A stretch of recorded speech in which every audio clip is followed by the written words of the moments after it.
Yes, hello. Thank you for joining me today with Don Pfaff, Derek Taylor, and Ori from Titl. Derek, would you like to introduce yourself? Tell us a little more. Thank you. Yeah, my name is Derek Taylor. I work for a company called T360. We're a consultancy firm in the residential real estate space at all levels. Um, Prior to that, I was CTO for a company called JPAR Real Estate, which had an exit. And then prior to that, I worked for Nextdoor, helping them launch their real estate vertical. Hi, I'm Dawn Pfaff. I'm the owner and founder of My State MLS. We're a nationwide multiple listing service. We also own and operate our own software. And I am kind of an evangelist for getting properties on chain and having brokers own their data and keep ownership of their data. Um, Hi guys, my name is Oriol Hein. I'm co-founder and president of Titl. We are the completely digital land registry solution. Basically put, we use AI and blockchain to generate titles and store them on chain securely. Prior to that, I was in banking, so I was at Goldman Sachs and TD Securities, and then tried to focus on fintech and digitization of assets, basically. Thank you for introducing all of yourselves. So I just wanted to kind of pass the mic back off to Derek really quick. I know that you and I were having an interesting conversation earlier about addressing the elephant in the room, NAR. So I wanted you to kind of share your interesting perspective on that really quick. Oh, thank you. So I think the frame of reference I'm trying to create here is um, not necessarily about the organization NAR, but about the lawsuits and the settlements that have happened. And trying to go back a little bit in time, even back to say 1904, St. Louis World's Fair. It was an amazing time at the St. Louis World's Fair. They had introduced the ice cream cone. They introduced the tea bag and what eventually became the fax machine and also the airplane. And then at the same time in California, the first MLS was formed. So the MLS is as old as the ice cream cone, which is also interesting. It's also as old as the fax machine. Uh, and MLS has kind of built the industry around it. Brokers, agents, all of that kind of been on the backbone of MLS and the data that's there. We've had some challenges pre 1990. We were a very broker centric industry. Post 1990, we were a very agent centric with the new business models that came out. So we were focusing on what the agent needed to make sure that that was met. And now with the lawsuits post NAR settlement, um, we're going to be driven one way or the other into a consumer centric model, which is going to change a lot of things about how we do things as practitioners, as agents, and how the technology that's being built, exactly how that is going to be built around the consumer and helping the consumer. So you could say it's more so like about data ownership now that it's more consumer centric. Data ownership's always been, it started off where the broker owned all the data, right? Then um, the agents were given the assumption of you're listing your lead and you kind of control that piece of the data and the broker's just there to help. Um, and I think the MLS at the same time owns the aggregation of the data and the distribution of the data and copyright. This is just generally speaking. But I think when we're looking forward now, AI is something we really need to be focusing on. And AI works with massive amounts of data.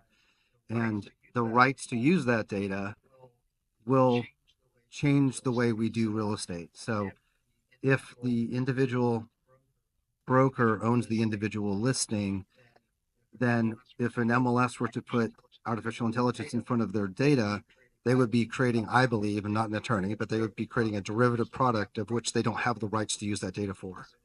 So the MLS, the same way, the MLS will need to go to the brokers to get more permission data to be able to use this. The brokers will need to go to their agents to get more information from them about their data and their data set to have a competitive advantage against other brokerages. So we see this consolidation of data as very necessary to continue leveraging the benefits of artificial intelligence, and the ability to do that will depend upon the data. Thank you. So I'd really like to hear Don's take on that, kind of in regards from a perspective of MLS and kind of the data aggregated from there.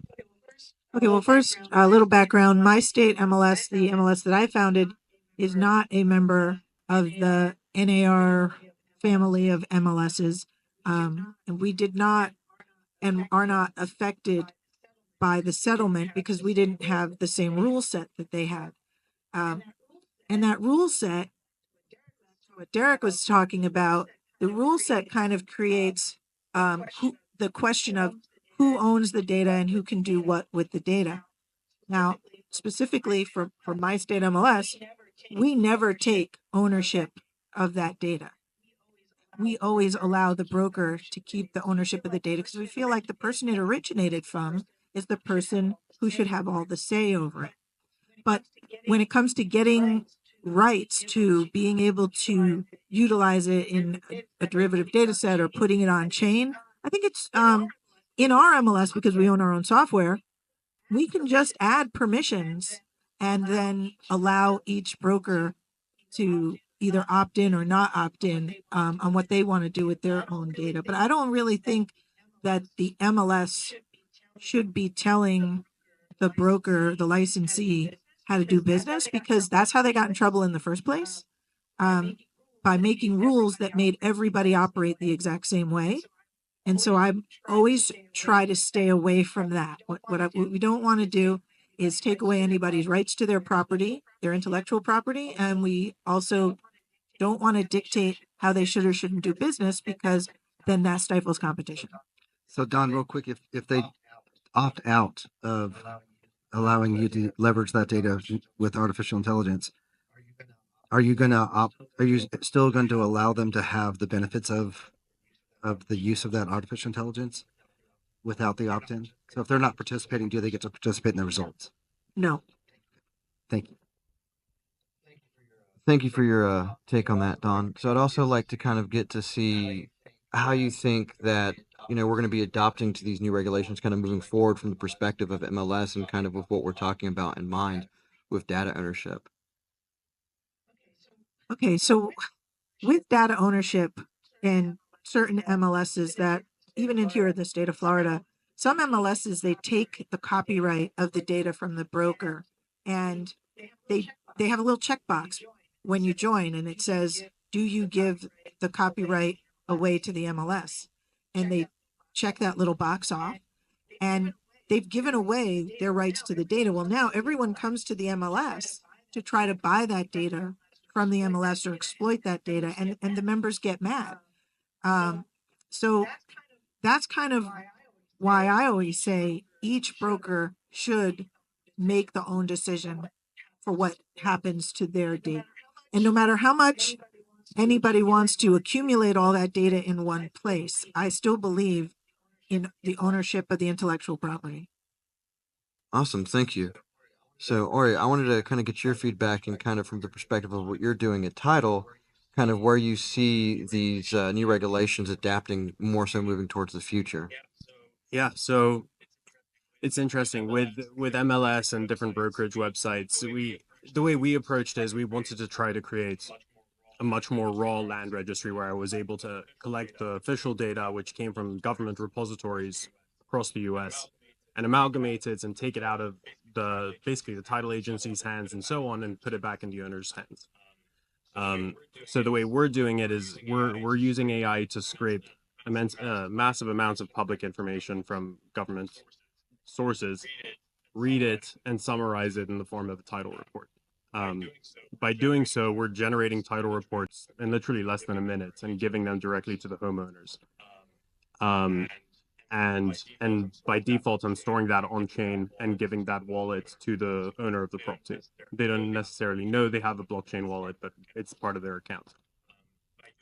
By doing so, all the information associated with your house now, it belongs to the government, but also belongs to you now, and you have that official report under your name timestamped.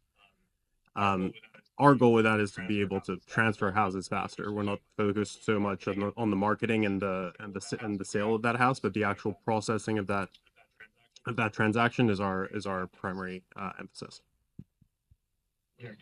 Derek, did you want to add anything to that? Well, what I love about that is you see with real estate, we have so many different data sets and they're very disparate. They're in different silos everywhere. And I think one of the most valuable ones that we can use to benefit the consumer is the data about the consumer specifically. And some of that data is stored with the government data. Some of that data is stored with the agent who helped them and the broker who helped them. Some of that data is stored inside of the MLS that helped them get the property sold. So I think we're going to see in the future a fusion of those data sets into something that I would love to see the consumer have more control over, where they, I want to sell my house now, so I'm going to give you access to the data that I have that's on chain at the time that I want you to have them in the way I want you to have it to be used in the however I want you to have it, however the smart contract allows, or however this is built, right? So kind of the future of consumer protection, but also allowing for more data about the consumer to be flowing and the consumer's properties into the people who are helping them and the systems that are helping them purchase and sell their property going forward. And that's going to be a much more valuable consumer experience. The consumer will have more control over the entire process, who helps them, what those people know, and I think it'll give them much better results and have a much faster transaction. So I think the big problem, though, is the public record data is a mess. I was a real estate appraiser before I started the MLS, and in a rural upstate area north of New York City, and you'd go town to town, and the cards would be empty. And a lot of people would hide information because they were afraid that if they gave accurate information about their house, that they would be taxed at a higher rate. So I think maybe that data has to get cleaned up a little bit. And I'm not sure quite how that happens, but the real estate agents who go into that house and report, and the appraisers who go into that house and report on what's in there, I think is a more accurate measure, depending on where you are and how old the property is. But newer properties, you have to have a CO for everything, so it's more accurate. But if you get a property that predates zoning, like in New York, anything built before 1973 in some of the upstate areas in New York have absolutely no accuracy whatsoever because they didn't need a CO. So there was no building department to verify any of the facts. So yeah, this is something we're trying to do. Thanks to AI's ability to scrape this data so fast, you're talking about stagnant information. With AI, we're actually able to update this live every day. So essentially, we've created a product that reruns your title search every day, notifying you of any changes to your deeds, to your code violations, permits, liens, mortgages, all that stuff. And we're actually adding appraisals too. So now anytime you're getting an appraisal on the house, that's also getting added to your block of data. That's helping us. It's kind of acting as a credit checker on your house, but now you're able to get kind of a mark to market on your property in a data set that typically would never get updated. It would get updated when you're looking to sell the house. So I think tech and blockchain in particular is actually able to keep those data sources live versus stagnant, which is a massive player in this. Making our goal is like making the ability to transfer your house. It shouldn't take more than 30 minutes. Like when we live in a world where data is literally flowing through literally every device on our table, why is the house taking 4 or 5 months to settle? Because of some weird code violation and papers need to get pushed somewhere. So the more live we can make it, the more actively we can monitor it, the better off we are. And there's no reason that real estate should be any different to any other asset class. The thing that makes it a little bit different, and the thing that we're all trying to solve here, is that there is way more data involved in the transfer of a property than there is in the transfer of a stock, right? And I think it's a more complex process.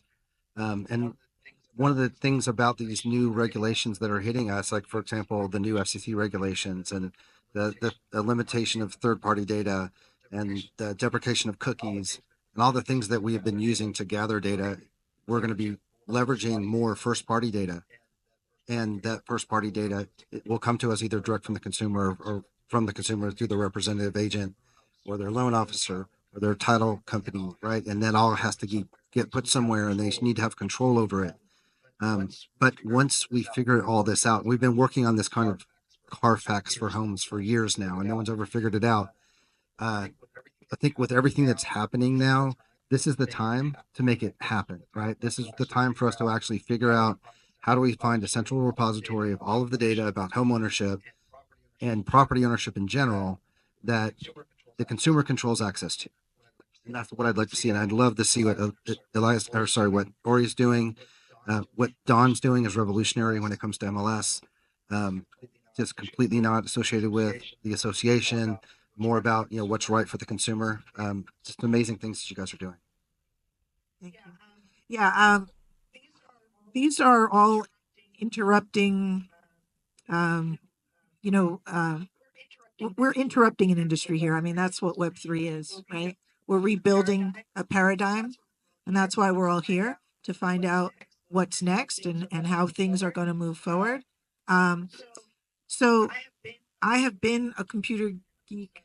Sorry for you computer geeks out there, but I'm one. So, hey, Own nice it. to meet you guys. That's right. I'm owning.